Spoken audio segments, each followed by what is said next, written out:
Study টেবিলের এক কর্নারে একটা ছোট্ট অ্যাকুরিয়াম থাকলে কিন্তু বিষয়টা মন্দ হয় না। অ্যাকুরিয়াম আমার ভীষণ পছন্দ, তাই স্টাডি টেবিলে রাখার জন্য ঔষধের বোতল দিয়ে বানিয়ে ফেললাম একটা ছোট্ট অ্যাকুরিয়াম। শুধু কি অ্যাকুরিয়াম বানালে হবে? তাকে তো একটু সুন্দর করে সাজাতেও হবে নাকি? আমার অ্যাকুরিয়ামের এই বোরিং লুকটাকে চেঞ্জ করে একটু সুন্দর করে সাজানোর চেষ্টা করেছি, সেটাই আজকে শেয়ার করব তোমাদের সাথে। হে এভরিওয়ান, আসসালামু আলাইকুম। কি অবস্থা তোমাদের? কেমন আছো সবাই? আলহামদুলিল্লাহ, আল্লাহর অশেষ রহমতে আমি অনেক ভালো আছি। অনেকদিন আগেই ভেবে রেখেছিলাম যে ঔষধের বোতল দিয়ে আমি একটি ছোট্ট মিনি অ্যাকুরিয়াম তৈরি করব। প্রায় 1 মাস আগে আমি অ্যাকুরিয়ামের দোকান থেকে 2টা মাছ কিনে আনছিলাম, যার মধ্যে আনফরচুনেটলি একটি মাছ মারা গিয়েছে আর এখন শুধুমাত্র একটিই আছে। তো অ্যাকুরিয়ামটা অনেক বেশি সাদামাটা লাগছিল আমার কাছে, তো এটাকে একটু কালারফুল করার জন্য আমি পাথর দিয়ে মূলত অ্যাকুরিয়ামটাকে সাজিয়ে তোলার চেষ্টা করছি। অ্যাকুরিয়ামের দোকানেই কিন্তু এই স্টোন গুলো তোমরা পেয়ে যাবা, যেখানে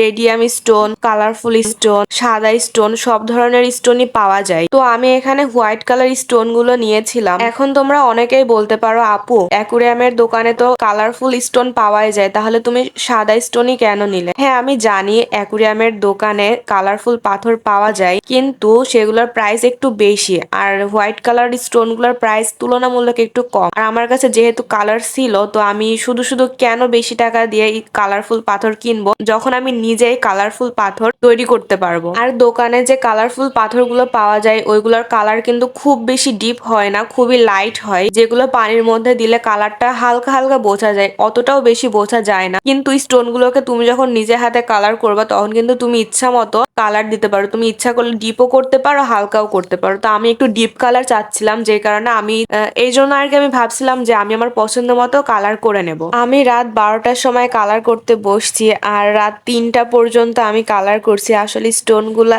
একটা একটা করে ধরে ধরে করতে করতে অনেকটা সময় ওয়েস্ট হয়েছে আমার। তবে যাই হোক, আমার কষ্ট হইলেও আমি যে আমার মন মতো করে আমার অ্যাকুরিয়ামটা সাজাতে পারছি, এই অনেক। এখানে আমি অ্যাক্রেলিক কালারটা ইউজ করছি। আমার হাতে যে আর্টিফিশিয়াল গাছগুলো দেখতে পারছো প্লাস্টিকের, এটাকেও আমি একটু কালারফুল করতে চাচ্ছিলাম, এই জন্য আমি এটার কয়েকটা পাতাও একটু কালারফুল করে দিয়েছি।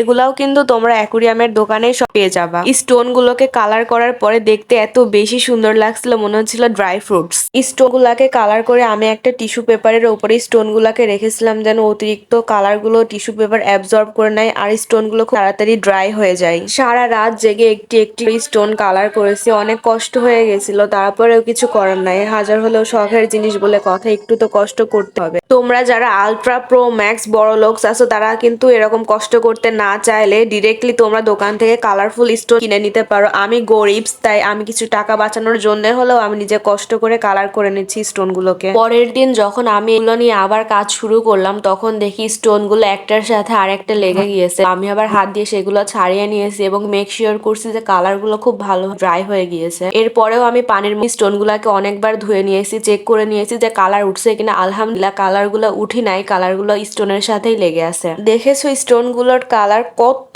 ডিপ হয়েছে। আমার মানি প্ল্যান্টের জারের মধ্যে যে কালারফুল পাথরগুলো আছে, ওইগুলা কিন্তু দোকান থেকে কিনে আনা, ওইগুলা কিন্তু আমার নিজে হাতে কালার করা না। স্টোন গুলাকে পাশাপাশি রাখলে তোমরা ডিফারেন্সটা বুঝতে পারবা। সিরিয়াসলি বলছি গাইজ, স্টোন গুলাকে কালার করার পরে এত দারুণ লাগছিল দেখতে, আমার নিজেরই খেয়ে ফেলতে ইচ্ছে করছিল। বাই দা ওয়ে, তোমার ফেভারিট কালার কোনটা সেটা কিন্তু কমেন্টে জানিও আমাকে। তো এই তো স্টোন গুলার কাজ শেষ হয়ে গেলে আমি জারটিকে সুন্দর করে ডেকোরেট করে নিয়েছি। জারের মধ্যে থেকে মাছটাকে আলাদা করে রেখে জারের মধ্যে পানি ভর্তি করে নিচ্ছি। জারের মধ্যে পানি ভর্তি করা হয়ে গেলে আমার ফুসু বেবিকে যখন জারের মধ্যে দিয়ে দিলাম, তখন কিন্তু দেখতে অনেক সুন্দর লাগছিল। তারপরে আমি কিছু খাবারও দিয়ে দিলাম, কিন্তু তারপরেও কেন জানি মনে হচ্ছিল যে আমি ভিতরে যেই ঘাসের মতো গাছটাকে দিয়েছি, ওইটার জন্য একটু বেশি কেমন কেমন লাগতেছে। তো আমি ওইটাকে সরাই ফেললাম। আর জারের মধ্যে যেহেতু জায়গা কম, তাই আমি ভাবলাম যে এত বেশি গাছ না দিয়ে এটাকে সরাই ফেলে অন্য কোনো গাছ দিয়ে দেখি যে আসলে এর মধ্যে কেমন লাগে। তো এরপরে কয়েন প্ল্যান্টের আর্টিফিশিয়াল যে গাছটা ছিল আমার কাছে, সেটা আমি যখন বোতলের মধ্যে দিলাম, তো ওইটা দেওয়ার পরেও খুব একটা ভালো লাগছিল না আমার কাছে। তারপরে ভাবলাম যে থাক, যেহেতু জায়গা কম,